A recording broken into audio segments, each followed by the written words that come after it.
Hey, hey, ho, ho, welcome to the show. Hey, hey, hey, ho, ho, welcome. Alright. Welcome, everyone, to another episode of Look at This Website. Oh my gosh, isn't it awesome? That's right, everybody. Everyday feminism. So, I mean, hey, equality is good, right? I'm gonna try to keep my...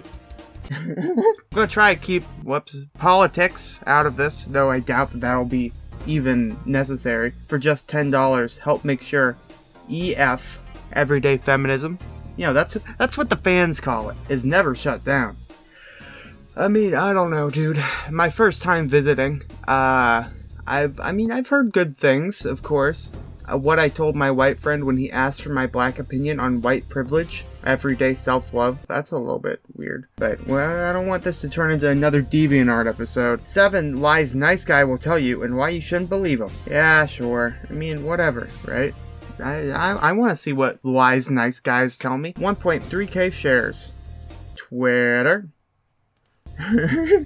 On the ride home from a date spent struggling through a conversation with a guy I had very little in common with, he turned to me from the driver's seat and asked, "So, wanna do this again sometime?" I was genuinely confused by his suggestion. He had spent a majority of our dinner at Applebee's. That was probably the issue, talking about his workout routines and caloric content of the menu items. I was a gender and sexuality studies student, writing my thesis on how gender stereotypes contribute to eating disorder. It seemed like a horrible match. Honestly, I said, I'm not sure if we'd have much to talk about. Do you mean all of that was for nothing? He asked, taking me aback. This always happens. And what girls don't realize is I'm actually a nice guy, he went on. Most of the guys you dated before, you know, were probably just trying to pop you. Pop you? Pop your cherry, I guess, but I thought that was only a guy thing to have your cherry popped. The unfortunate thing is he actually succeeded in guilting me into a second date. That's kind of your fault, dude. At the time, I wasn't well versed in what a self-identified nice guy, also sometimes known in feminist circles as nice guys, trademarked, actually was. Someone who feels entitled to women for his supposed kindness. I know that nice guy, trademarked, behavior, which is based on one's sense of superiority stemming from one's nice guy status and usually accompanied by indignation when women reject the nice guy, is actually a telltale sign that someone is not nice. Holy fudge, dude. I had no idea. Someone who just says they're nice all the time isn't actually nice. While many others exhibit behavior blah blah blah, since when I hear a few popular claims made by nice guys and what you need to know if someone says them to you, how do you prevent this? How terrible it is to have words said at you. You owe nice guys a chance. Did they say that? That kind of seems right on the fucking point, dude. Like, just be like, hey, you should date me because I'm a nice guy. Nice guys might claim that they deserve your consideration for being so nice. We hear this advice from nice. How freaking nice are these guys, though? I mean, I don't know. That kind of seems...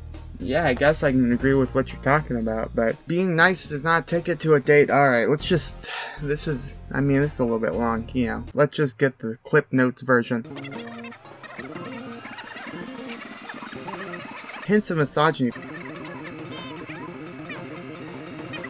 Our low standards for men manifest in a number of ways. For taking on parenting duties that are expected of women, we praise them for sexual conduct that should be mandatory, not praiseworthy. Yeah, and you want to applaud women who get abortions. I'm just kidding. Come on, don't be that. Dear beloved reader, we're going to be real with you. We're asking you to join our membership program. $10? That's actually a lot. And we don't want to face Trump and his kind without the unique resources we provide. Jesus, everyday feminism. I mean, there are a lot more feminist websites out there. You can't just be like, we're the only stand against Trump. It's like the InfoWars. It's like, you know, what InfoWars says about Clinton. We are the resistance against Hillary Clinton and the globalists. Yeah, you guys are a lot like Alex Jones, surprising enough. If we thought of gender like ice cream, it makes sense. That's what... That's what that Bill Nye special was about. Oh no, I don't... That got really weird, too. It got like... Yeah. It made me very uncomfortable. Everywhere I look, people claim they're one of these alternative genders. You mean like me? Well, yeah, it all seems kind of a fad. Right now it's trendy to say you're a man or a woman, because if all these genderqueer and non-binary stuff are real genders, why weren't there any of you when I was a kid? Oh, we were always there, but a lot of us didn't have the language or the tools to know where there were options. Think about it like this.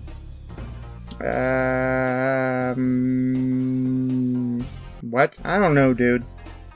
Raspberry gelato, so good. And then they all are in weird freaking half-shaved heads and mohawks. I don't think eating Rocky Road gives you a mohawk, my guys. Oh, just like if every time anybody, like, the stereotype for Rocky Road likers was that. What if all the stereotypes for gender non-binary people was the same for ice cream? Look at this! That's funny. I promise you, for the amount of scorn we get from both cisgendered folks and some of the binary trans community, we are not doing this just for fun. Yeah, I'll take mint chocolate chip.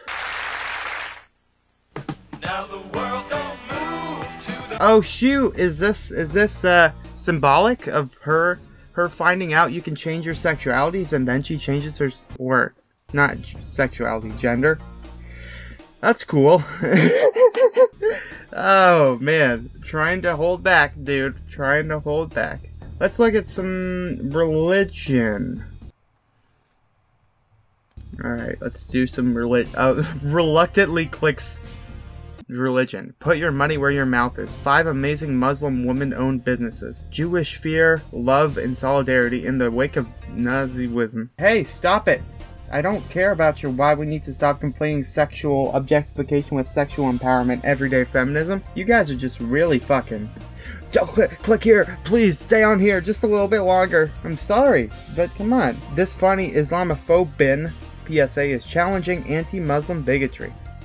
I don't know why the feminist community teamed up with the Muslim community so well. I don't know, they kind of seem a little bit...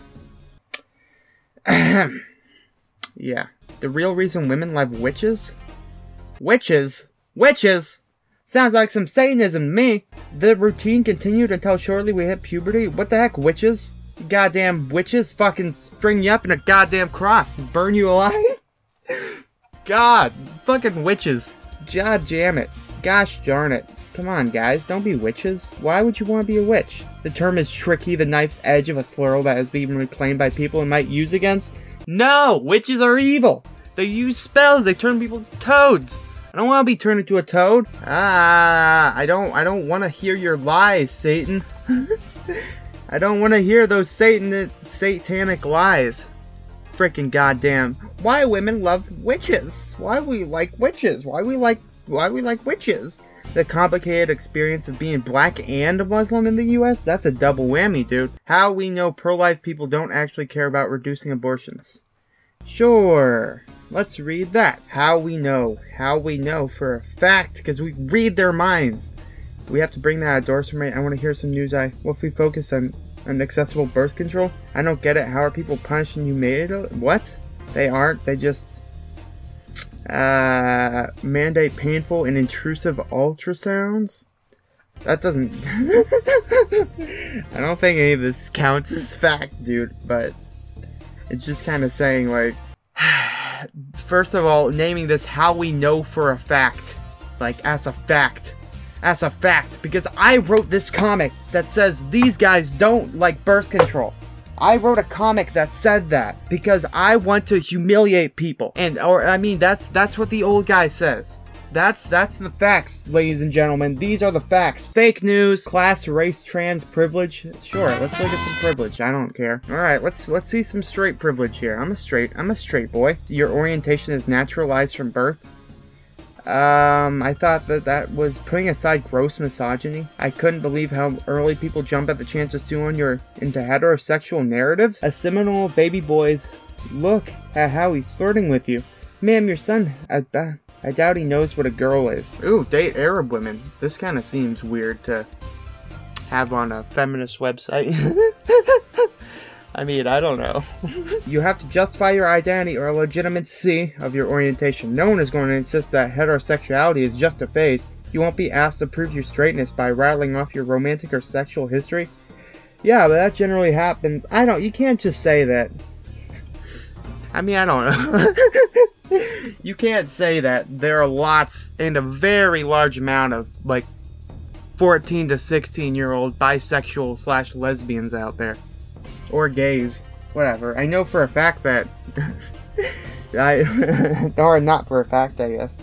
But that guy, Brent Daniel, acted like he was gay for a little bit, just for funs. I'm not bisexual, and I told everyone this, and the reaction was generally, yeah, okay, Brennan. All right, Brennan. Okay, Brennan. All right, Brennan. Yeah, okay. All right. Okay. But okay, I can get you. Your right to get married is never questioned. We already got that, so I don't think that. But our right to marriage is still attacked. Even though it's law and no one's trying to make it not a law, it's still being attacked, everybody. We need to act now. I gotta justify the existence of this article. Your freaking gay marriage is legalized, dude. Come on. You can't use that anymore. No more. You can't. Number 4, you're out of the picture. No more. You cannot be fired for your job. You can't. Well, I mean, just because you can't. That's literally so illegal. It's just like benefits of being a man. You don't earn 78 cents per dollar of every male. Or, I mean, 78 cents on the dollar for every female. Blah, blah, blah, blah, blah, blah. It's not... You're just... I don't know. That's not... Unless you're super reading into some weird implications. That's not a freaking... That's not a statistic! You just gave me a goddamn freaking poster. The darker orange, the less we recommend moving there and taking your chances. In states where you can be fired for being gay, it's just straight up, hey, you're gay? Nah. Get out of here. Get out of here. You can't have a job. Sorry. Sorry, dude. Sorry. I don't... Or... okay.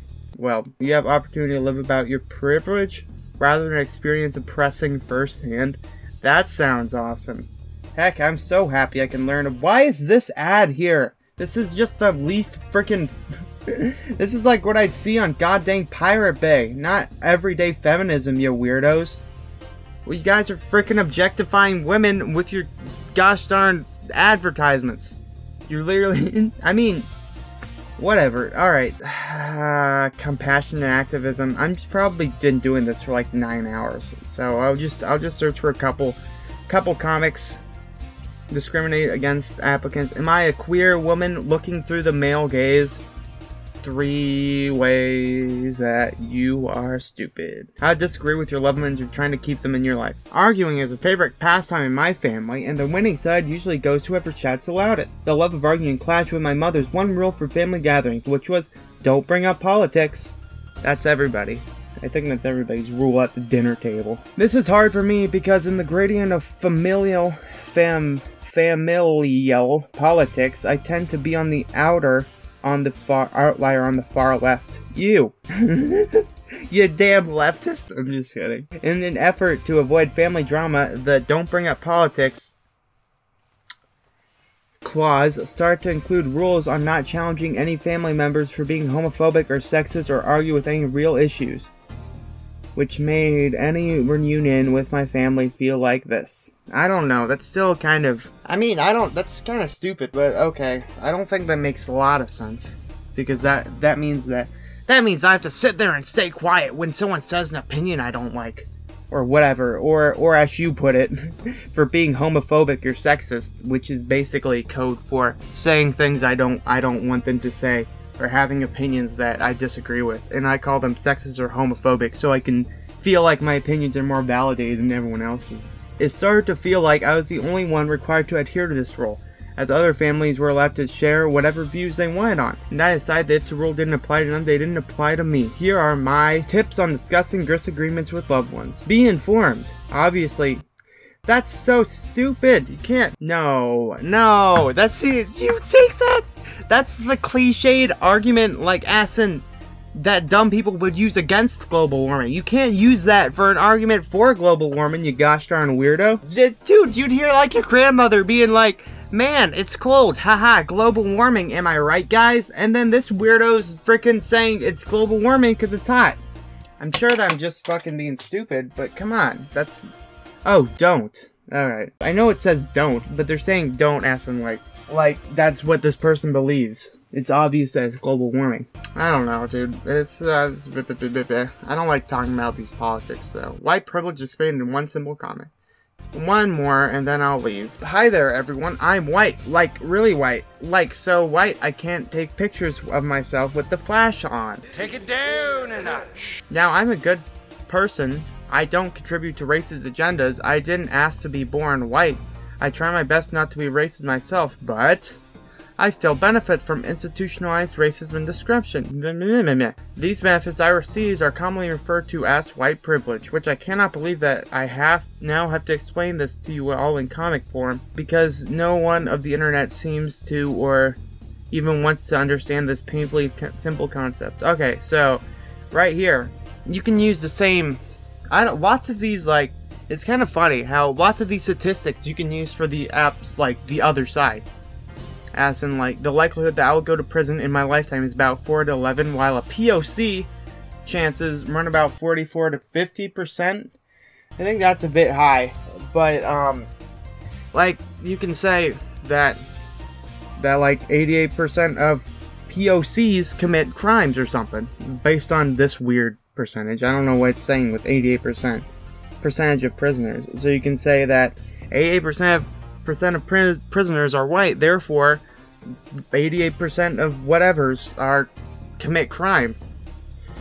I mean, you can it's kind of weird how this stuff works. 11? What's the other 1%? Although my favorite statistic is that 82% of homicides are interracial. What? I've heard literally the exact opposite. Focus on interracial homicides. Interracial homicides more than 68% of the time. Twitch. You're racist, white privilege, so make a change. I mean, it's kind of funny how this stuff works out. I think that's about it for this episode. Sorry if things got too real for your fucking minds, you dummies. You dumb SJWs out there. You're all stupid. I'm just kidding. Yeah, love you all. I don't know. This website was okay, I guess. It seems to be losing money, because they really want me to give them $10, but I'm not going to. I refuse. Just on principle, you know. If you wouldn't have told me to give you money, maybe I would have, but not anymore. You keep telling me to, so fuck that. Thank you all so much for watching. Love you all. Smooches. Mwah. And I can see all you. I can in the next video. Goodbye. Yeah, some days I feel unfazed, like when I'm with my friends with a cup raised. And on Monday, I got a gun raised. Suicidal, do or die until hump day. Then I go right back at it like an automatic. More drinks, more songs, more beats to rap. I need a shrink, I'm gone. More time keeps passing. No watch, no thoughts at all. Just